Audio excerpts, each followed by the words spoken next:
A couple of years ago, my girlfriend Emily and I decided to take a weekend trip to a little coastal town we'd heard about. It was supposed to be a quick getaway, just a break from the grind. The hotels were either booked solid or ridiculously expensive, so we went with an Airbnb.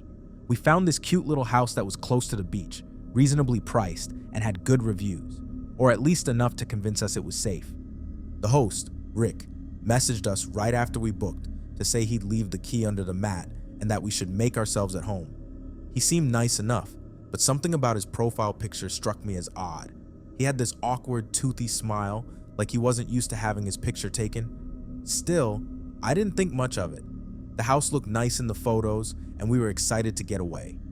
We arrived late Friday afternoon. The house was as advertised. A quaint little one-bedroom with white siding, a small porch, and big bay windows. Inside, the decor was a mix of vintage and modern, with cozy furniture and framed photos of ocean sunsets on the walls. It felt charming, but something about it seemed too staged, like it had been set up to look welcoming, but didn't actually have any personality. Emily loved it though, so I didn't say anything. The first night was uneventful. We made dinner, drank some wine, and watched a movie. The neighborhood was quiet, almost too quiet.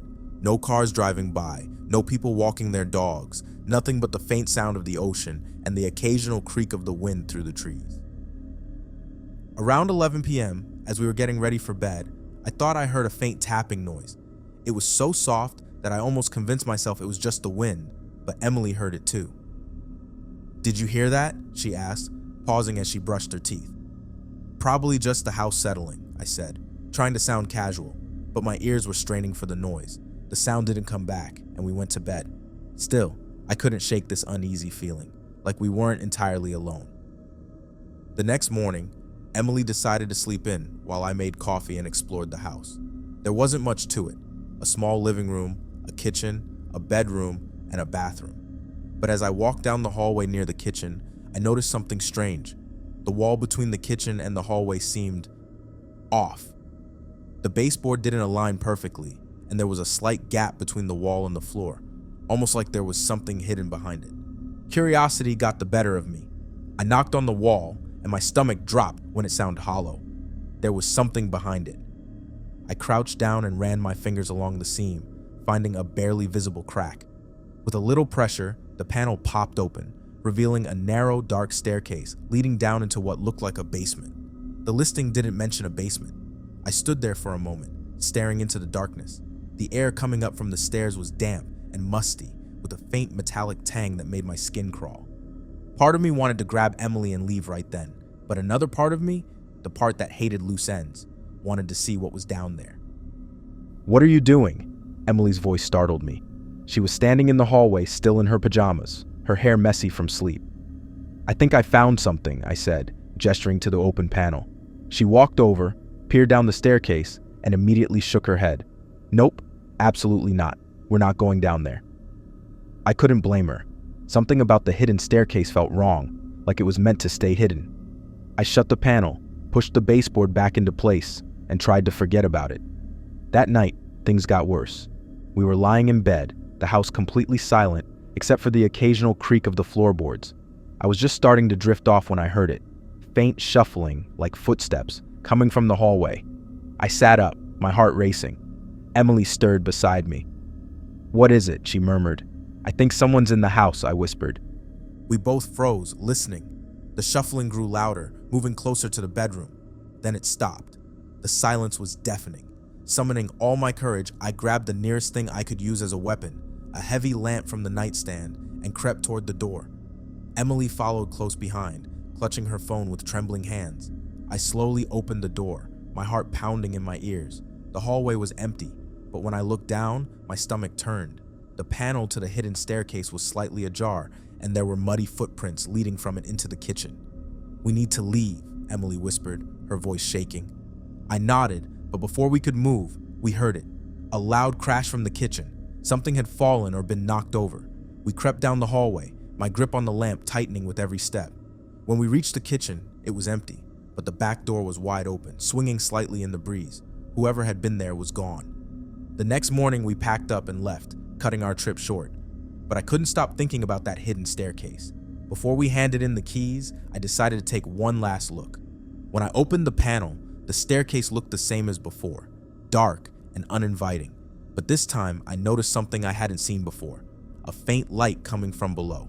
Against my better judgment, I grabbed my flashlight and descended the stairs, my footsteps echoing in the narrow space. The basement was small and damp, with concrete walls and a dirt floor. In one corner, there was a makeshift bed, an old mattress with a pile of blankets. Nearby, there was a stack of food wrappers and water bottles, along with a notebook filled with frantic scrawled handwriting. The words didn't make much sense, but one phrase kept repeating, "They can't see me." In another corner, there was something even more unsettling, a pile of photographs. Most of them were old, black and white shots of random people, but a few were recent. My stomach dropped when I realized that 2 of the photos were of Emily and me, one of us unloading our car and another of us sitting in the living room. Someone had been watching us. I bolted back upstairs and slammed the panel shut. When I told Emily what I'd found, she turned pale. "We have to call the police," she said. We did, and the police arrived later that day. To our relief, they found the man still hiding in the basement. He was disheveled, his clothes filthy, and he didn't put up much of a fight. They took him into custody, and for a moment, I thought the nightmare was over. But things took an even darker turn. A few days later, we got a call from the police asking us to come down to the station.